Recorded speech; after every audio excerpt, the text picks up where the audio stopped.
Gareth Cadarn. My dag name is Todd the Adequate. My dag name is Voss. And I fight in the unit called Vashna Kelikona. It's a mix of Russian and Hawaiian, which stands for Your Dragons. Almost like paintball, but instead of using a gun, we would use foam weapons, similar to what they used in the Middle Ages or Dark Ages. 9 out of 10 of my weapons I've made myself. Ozark Trail camping foam and out of PVC, and we just had the end of it. Oh, most of my weapons I make myself, but we have a couple resident smiths. Metello's actually taking orders to make some stuff right now. Dagger here is very large. It goes from coast to coast. People do it Washington, D.C., all over the country.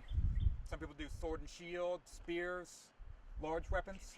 I'm a very defensive fighter. I look for openings and try to snipe arms and stuff.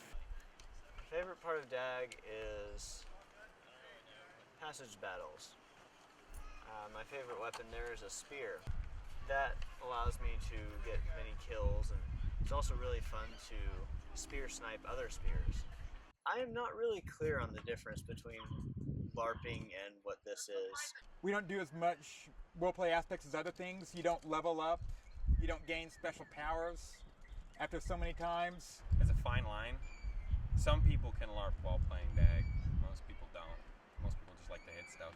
It's not just about the fighting, but at the same time, I really enjoy the fighting part. If it's a limb, like an arm or a leg, we would simulate that limb being severed. The simplest way to look at it is if they hit you hard enough that you felt it and it hurt, you've lost that body part. There are a lot more guys than girls, but it doesn't really bother me because it's a nerdy sport, so it's kind of something you'd expect. We get a few spectators. Some of them just watch. Let them go ahead and entertain themselves. Some people are curious. 9 times out of 10, the people that show up say this is actually really interesting and it's fun to watch. We tease each other and rag on each other, but it's very much a good-natured sport, and I like that. It's a group of people that I probably never would have met, or probably not even paid any attention to. I mean, the people in my unit, one of them is in the Air Force, and one of them is a grocery checker, and one of them is a nurse. And I never would have met these people that are some of my best friends if I wouldn't have been doing this. When I watch a movie like The Hobbit, I can appreciate the battle scenes a little bit more that I've been out there swinging a sword and shield. I just can relate to those scenes a little bit better. Hey, Daddy. Hey, Daddy.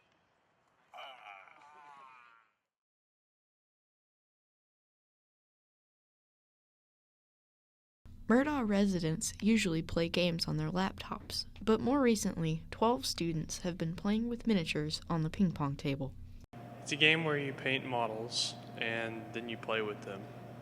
Well, I had to use clippers, clip off the old arms because I wasn't really using them. I thought claws seemed to fit my army a little bit better. Warhammer 40k models come in boxes, unpainted and unassembled. I have at least over 100 models. It's been dropped at least twice, and most of the models have been broken. So now I carry them in a tackle box. And even with as many as he has, his favorite are these, Death Company. They were really well painted by my girlfriend's mom.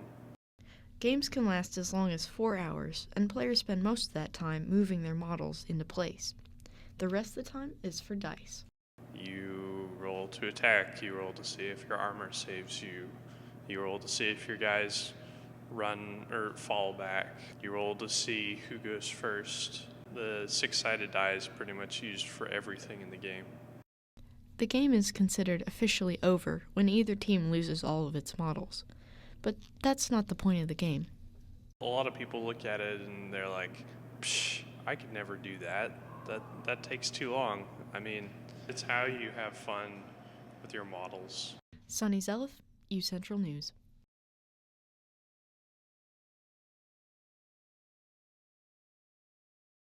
A package is the spice of a newscast, a completed story with a vocal track and footage from the scene. Writing for broadcast has to be done conversationally, so the viewers actually listen to the anchor. On the production side, everything is typed in uppercase to make the teleprompter easier to read. I personally had problems with the focus and keeping steady with the cameras. Everything might look good on the LCD, but when you watch your final project on the big screen, it's frustrating when it's not in focus. Some packages even include stand-ups, which have the anchor in the shot telling you what they're experiencing with their 5 senses. The rule of thirds divides your screen into 3 equal parts. Having a center interview is boring, but framing the subject to one side or the other fixes the problem. For creative projects, some staging is okay. Go. Wait, what are you doing? The music or effects you use could also make a huge difference.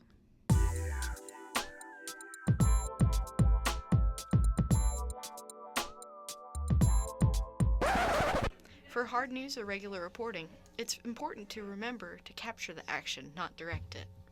For U Central News, I'm Sonny Zeliff.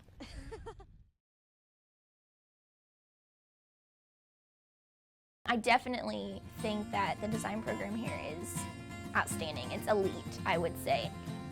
You're going to want to quit at some point, but it is so worth it. You definitely can see the difference in our work. We all have different styles, so if you hold all of our work up, you know that's so-and-so's and that's so-and-so's. Artists are so diverse, and we do so many different kinds of art and look at things differently and have different philosophies. And UCO offers more creative and fun and interesting classes than anywhere else. Fellow artists, we speak the same language, and it's nice to get to talk to people. It's a sense of accomplishment, and you really don't get that doing anything else. Like, that's pretty much specifically an art feeling, which is the whole point.